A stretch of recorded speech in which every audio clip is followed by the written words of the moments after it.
Every time you say I love you, you are expressing your appreciation, commitment, and your love for someone. Receiving those three words might be one of the sweetest and most heartwarming feelings ever. But that's not what it feels like for the millions of people who were victimized by the computer virus of the same name. The I Love You virus is considered to be one of the most virulent computer viruses ever created. What really is this virus? Who made it? And why? To answer these questions, here's the story of how two Filipinos hacked 16 million computers and the Pentagon.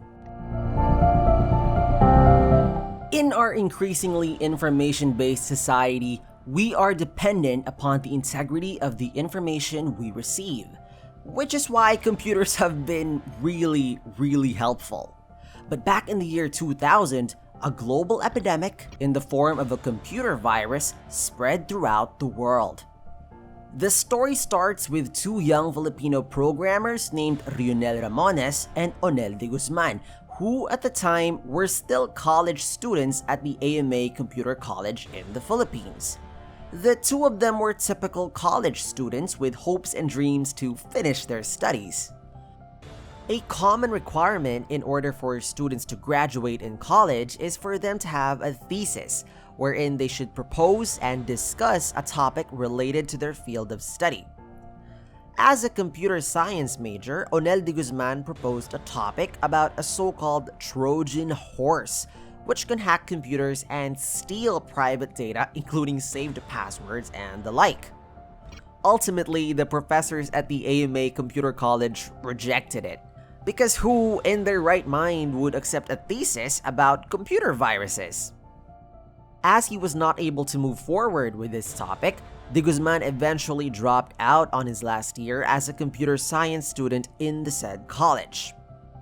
Now, it is said that around that same time frame, the structure was created for the I Love You virus, also known as the love bug or love letter. May 5, 2000 was the date of the grand debut. The computer virus was attached in an email with the subject, "Love letter for you."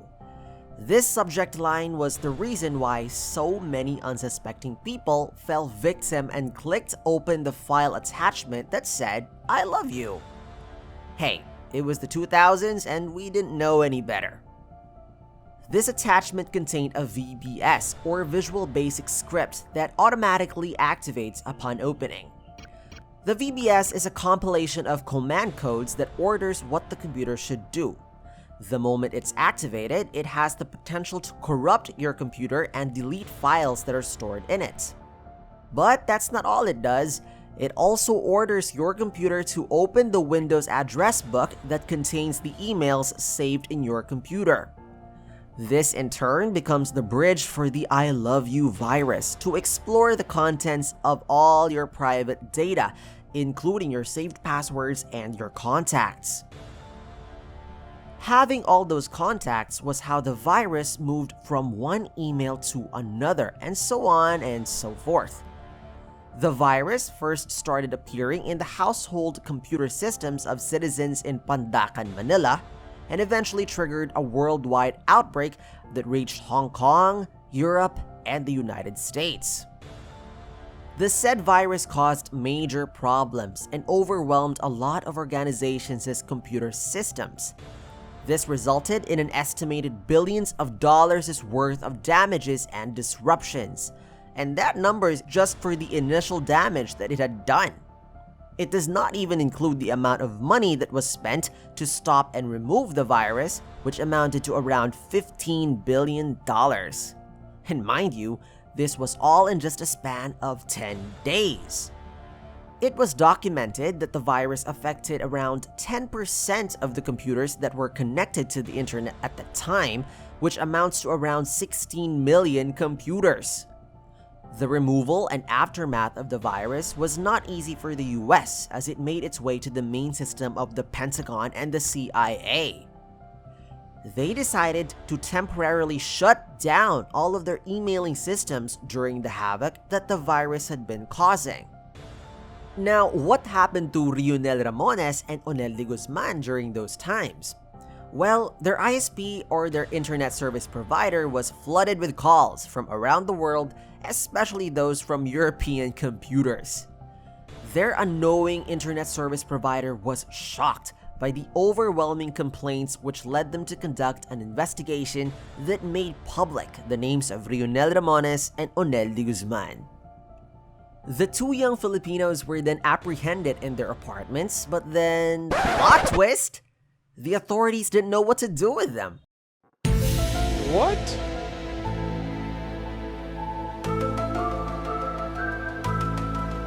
This is because in those times, the existing laws in the Philippines did not classify what they did as a crime. This triggered an intense and thorough investigation by the authorities on proving whether Ramones and de Guzman committed a criminal act or not. However, in the end, the court dumped the case against them and declared Rionel Ramones and Onel de Guzman as free men.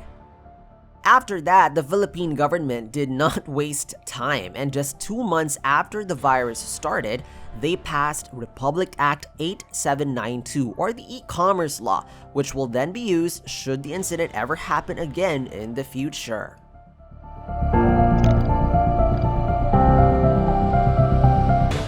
Be sure to subscribe and hit that like button so you never have to wonder about your house ever again.